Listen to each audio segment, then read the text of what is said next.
This is Zengo MD, and today we're going to take a fresh look at stress.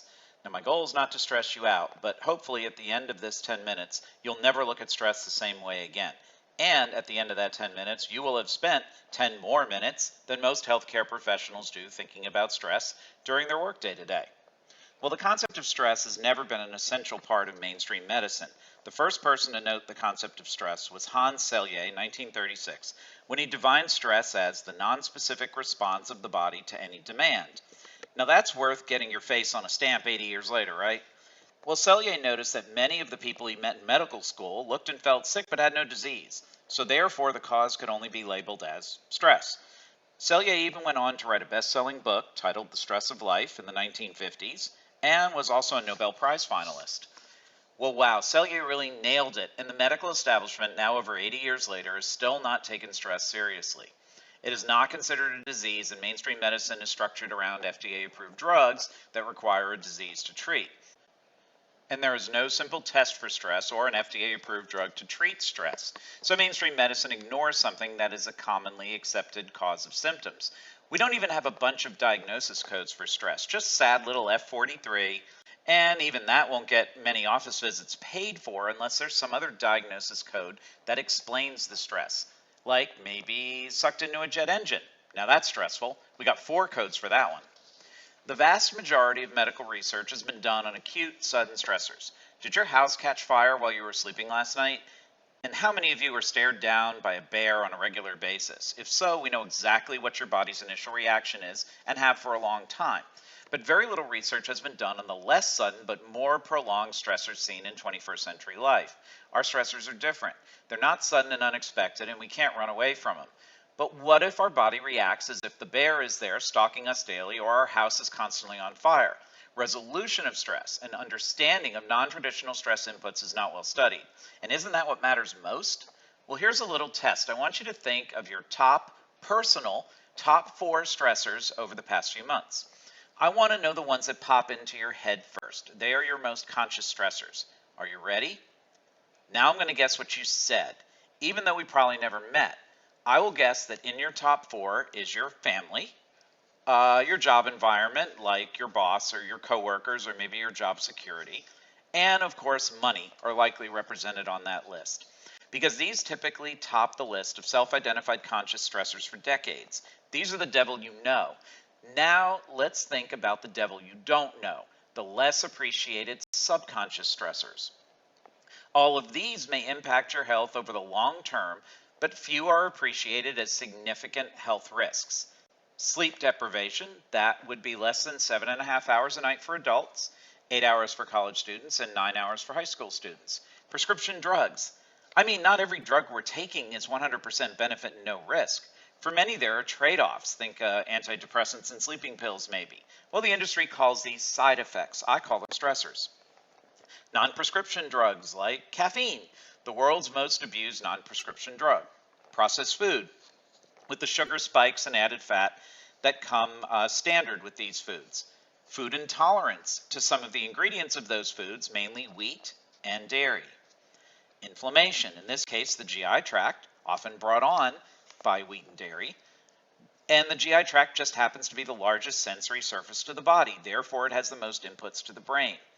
But it could even be something like a sore spot on your gums that is really a smoldering tooth abscess that you don't address.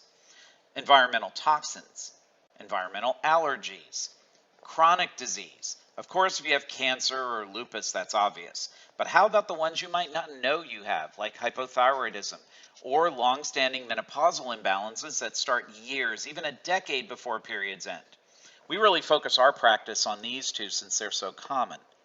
What about injuries, especially chronic ones that cause pain? How about surgery? I mean, even if everything goes well, you're still going to have post-op pain and activity limitations. Traffic.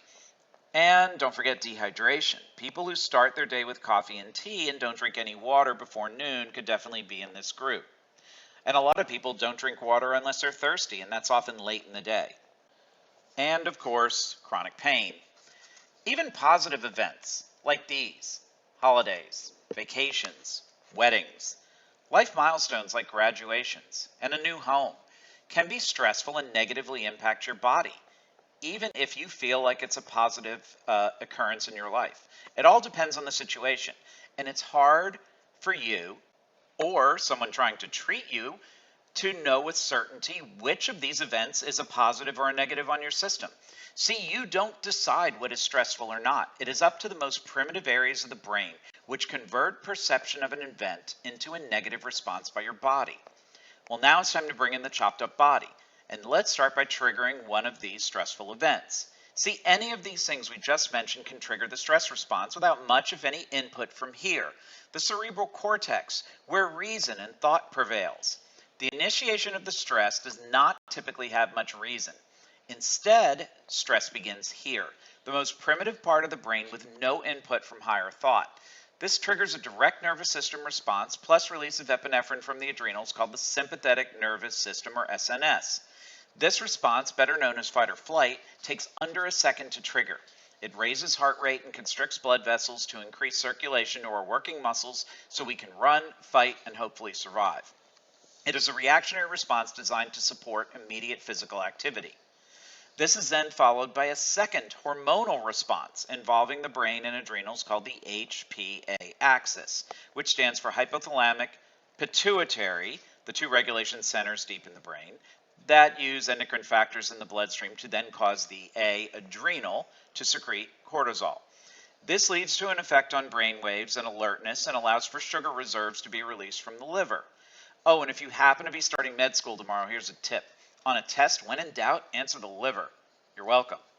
But wait, this chopped up body has two brains. Nobody has two brains. You've probably met some people where it's debatable if they even have one.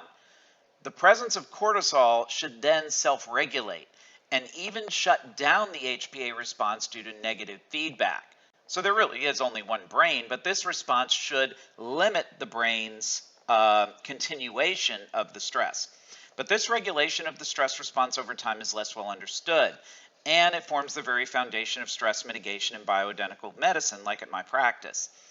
And what I found over the last 10 years is that this negative feedback doesn't always work like we think it should.